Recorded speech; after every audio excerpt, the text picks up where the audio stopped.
One of the great joys of observing the natural world is catching a sudden, unexpected glimpse of a creature going about its life, entirely unaware of our presence.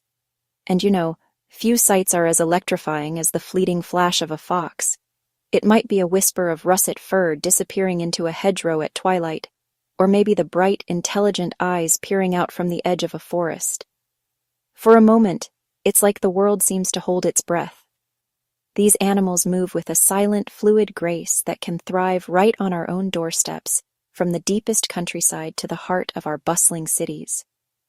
They are creatures of myth and legend, often depicted as cunning tricksters, but honestly, the truth of their existence is far more complex and fascinating than any fable.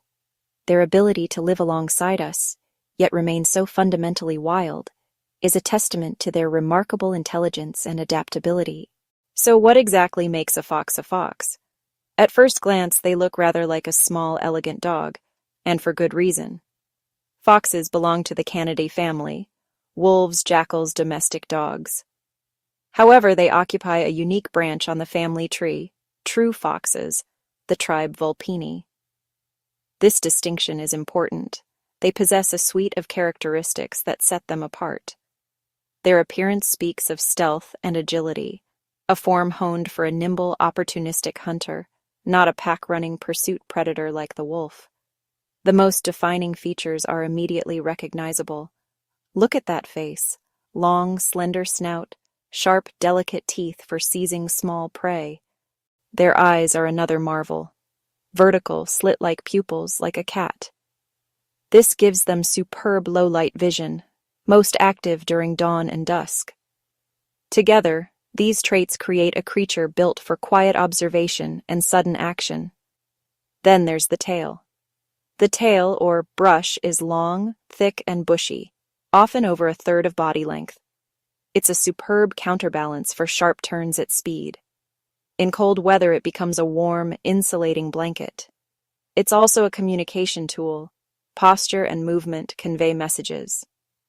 The white tip on many red foxtails may act as a flag for kits in dim light. Beneath the fur, their skeleton is lightweight and graceful. Slender legs let them run, sometimes over 45 kilometers per hour.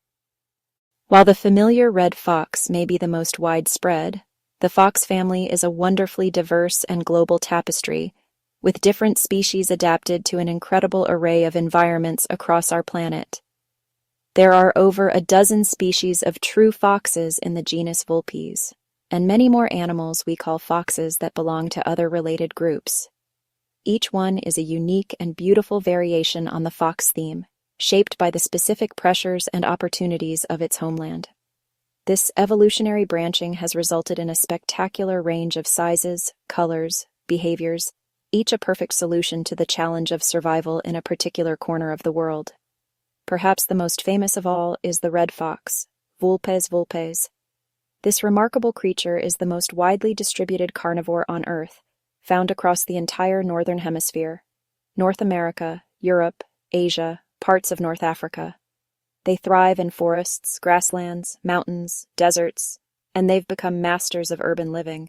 The red fox is arguably nature's ultimate generalist, a creature whose success is defined not by specialization, but by its extraordinary ability to adapt to almost any environment it encounters. Its range is staggering, stretching from the Arctic Circle down to the subtropical regions, and it has even been introduced to Australia, where it has proven to be a formidable, if controversial, survivor. This vast distribution is a direct result of its flexible diet and its uncanny ability to learn and problem solve. It is an exceptional hunter of small mammals, using acute hearing to locate prey rustling under grass or snow, then performing its signature mouse pounce. Not picky, birds, insects, earthworms, frogs, and fruits like blackberries and apples, especially in autumn. In cities, the buffet changes: bins, compost heaps, discarded food, plus pigeons and rats. This intelligence underpins thriving urban populations in cities like London, Paris, and Toronto. The red fox is equally versatile when it comes to finding shelter, from traditional earths to a snug gap under a shed, a disused pipe, a hollow under a building's foundations, or dense thickets in parks, whatever keeps them safe and secure. This behavioral plasticity, the willingness to improvise, is the hallmark of the red fox. Not just a survivor, but a thriver, a true master of turning challenges into opportunities, perfectly attuned to living beside us, yet remaining wild. The Arctic is a realm of superlatives, immensely vast, breathtakingly beautiful, punishingly cold. For life to exist here, it must be exceptionally resilient, and few are as resilient as the Arctic fox. A masterpiece of polar adaptation, tuned to rhythms of ice and snow. Its legendary fur insulates so well, it does not even begin to shiver until around -70°C. The coat is also exceptional camouflage, hiding it from prey and predators like polar bears and golden eagles. Even its soles are furred for grip and insulation, lagopus, hare-footed. Lemmings drive the fox's fortunes, booms bring large litters, busts demand ingenuity. They cache food, natural refrigerators and permafrost, a critical buffer against starvation in a land of unforgiving scarcity. From the stark white of the Arctic to the sun-baked gold of the Sahara lives a creature of exquisite delicacy and surprising toughness, the fennec fox. The smallest canid, barely a kilogram, a diminutive jewel of the desert. Those colossal ears detect insects and rodents moving under sand and radiate heat through dense blood vessels to keep the animal cool. By day, cool burrows. By night, silent hunter. Fur-padded feet protect from scorching sand and mute their steps. Surprisingly social, fennecs live in family groups with rich vocalizations. Extensive multi-entrance burrows shelter them from eagle owls and the sun. Below ground, bonds strengthen. The desert teaches cooperation. For any fox, a home is more than shelter. It is a sanctuary, a nursery, the central hub of its territory. Known as a den or an earth, often dug into well-drained slopes with networks of tunnels and chambers. Foxes expand old rabbit burrows, sometimes sharing vast sets with badgers. Kits are born blind, deaf, and helpless, about 100 grams. The vixen stays. The dog fox hunts and delivers food to the door. The doorway becomes classroom and playground for hunting skills. Parents even bring live prey so kits can learn to kill. The den is the cradle where survival is passed down. While often thought of as solitary wanderers, their social lives are remarkably complex and flexible, varying by species and even by population.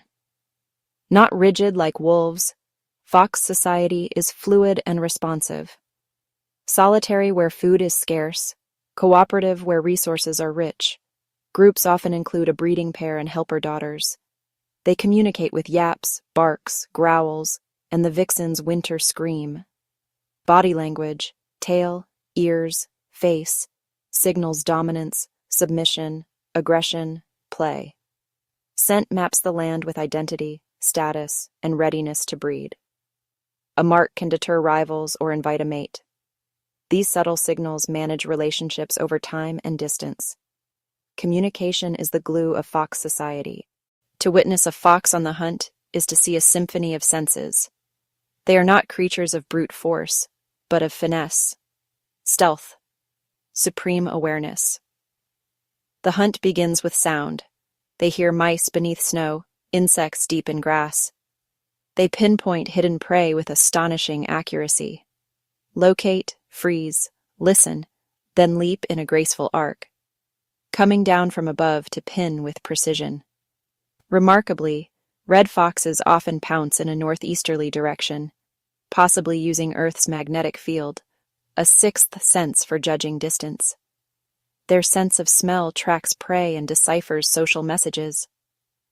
Vibrissae guides silent movement through dense cover. Night vision catches the faintest motion in dim light. Intelligence conducts it all, learning, adapting, thriving. In the grand tapestry of the natural world, every thread has its purpose, and the fox is a thread of vibrant color and critical importance. As predators and scavengers, They balance ecosystems and even disperse seeds. Foxes help regenerate forests and grasslands. Yet they face habitat loss from urbanization and intensive agriculture, persecution through hunting and trapping, road traffic, and disease like sarcoptic mange. We can help. Secure bins and compost. Feed sparingly if at all. Appreciate from a distance. Let them remain wild. Share accurate information. Build habitat. Foster coexistence. To protect the fox is to protect the idea that nature and humanity can thrive together.